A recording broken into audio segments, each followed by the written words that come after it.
Okay, now, Daniel chapter 4,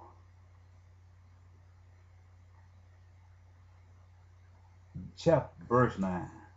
O Belshazzar, master of the magician, because I know that the spirit of the holy God is in thee, and no secret trouble thee.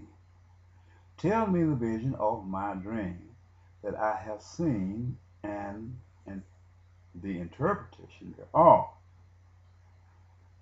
Thus were the vision of my head in my bed. I saw, and behold, a tree in the midst of the earth, and the height thereof was great. The tree grew and was strong, and the height thereof reached unto heaven, and the side thereof to the end of all the earth. The leaves thereof was fair, and the fruit thereof much, and it was meat for all the beasts of the field, for all, for it, and it was meat for all.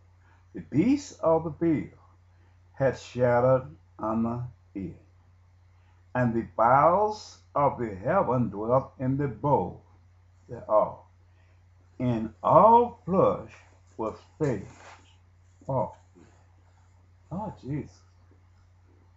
That'd be the tree right over here in that pond. Now, through the technology, as the United States and all of these industrialized nations created and manufactured so many manners of implement equipment. Tractors to replace the mule, what God created from the foundation. The donkey, what you call ass. The men who served as slaves for the United States of America.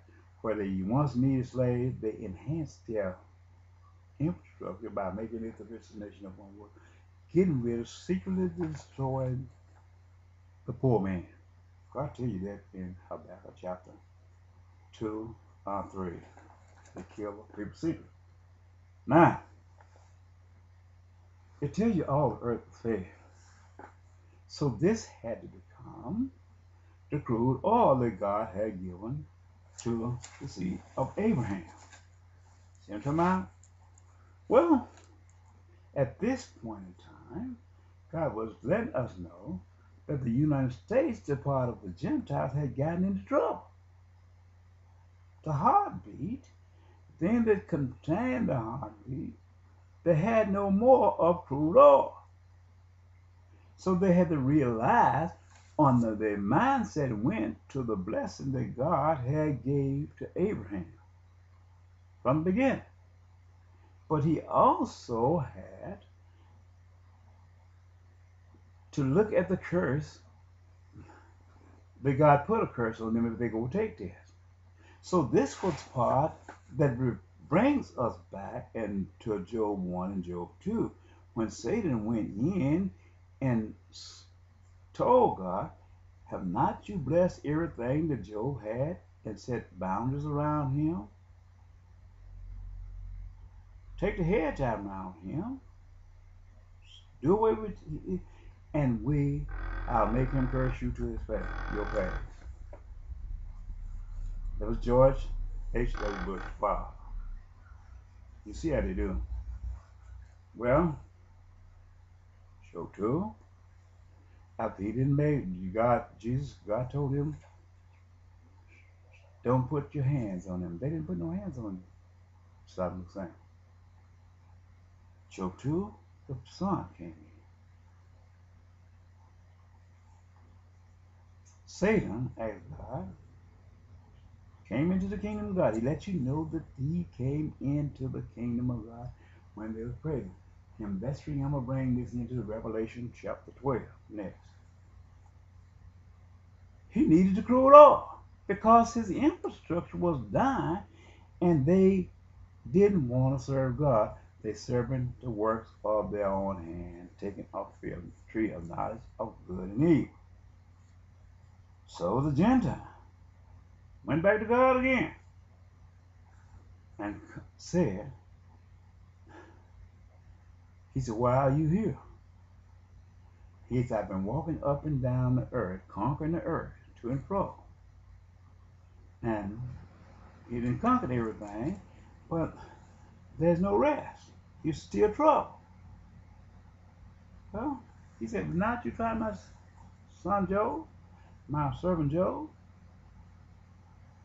He caused me to move me against him without cause. That's when President George H.W. Bush went there.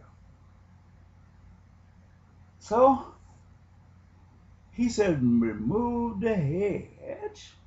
I'm round him. I make him virtue to his face. CIA was with me. Well, story tells us he told God, Satan told, God told him, Satan, spare a man's life. Saddam Hussein was Job. He fabricated lies and went in and he got who Saddam Hussein found him. He lied, said he was in this bunker they had made, and found he was in a little room down on the earth. He got him out of there, and he did what God told him not to do. He took and he slaughtered and he murdered Saddam Hussein. God said that in Job, the man was without fault. He said Saddam Hussein was not fault because he was Job 1 and Job 2 without fault. So this man got him, and the CIA slaughtered Saddam Hussein, murdered him, put a rope round his neck, and jerked his head, broke his neck. What I'm telling you, you talk about Barack Obama. Why didn't you talk about President George W. Bush? Because President George W. Bush is the one that did this. When he found him, he said the world would be better off without him. But it was never this clown-faced man to give life or death to Saddam Hussein. He's a racist man. He's racist. I don't care if you take and embrace Muhammad Ali or open one. He's a racist man. He's the same epitome of the enemy that stood out on the field with hoods over his face and murdered us in the nighttime. I don't care what he said. He murdered an innocent man. He's the only one that brought up terrorists and Taliban. We are not going to agree with this man. But yet it's still, go ahead, Barack Obama, say he need to be impeached. Then what do President George W. Bush need to be? Look at and judge fairly. If you see where President Obama need to be impeached, then what about this man? You can't judge one without the other unless you is racism. You can lie all you want. We can't. We got to call it like we said. If it walk like a duck, quack like a duck, and fly with wing like it's a duck. If it bark like a hog, water and mud like a hog, and squeal like a hog, it's a hog. You can't call one another. You can't call a pig a duck or a duck a pig, and that don't bear the same characteristic. According to his characteristics, you've got to label him and you've got to name him. So according to what a murder, you got to call him a murder. According to the mindset of a racist, and he acts out the genetic traits of a racist, I can't call him a servant of God. We got to call him a racist. We got to get away from this formality of sin. We got to make a difference between that which is holy and that which is not holy. We can't listen to the lying tongues of these false prophets and the false soothsayers because they're not in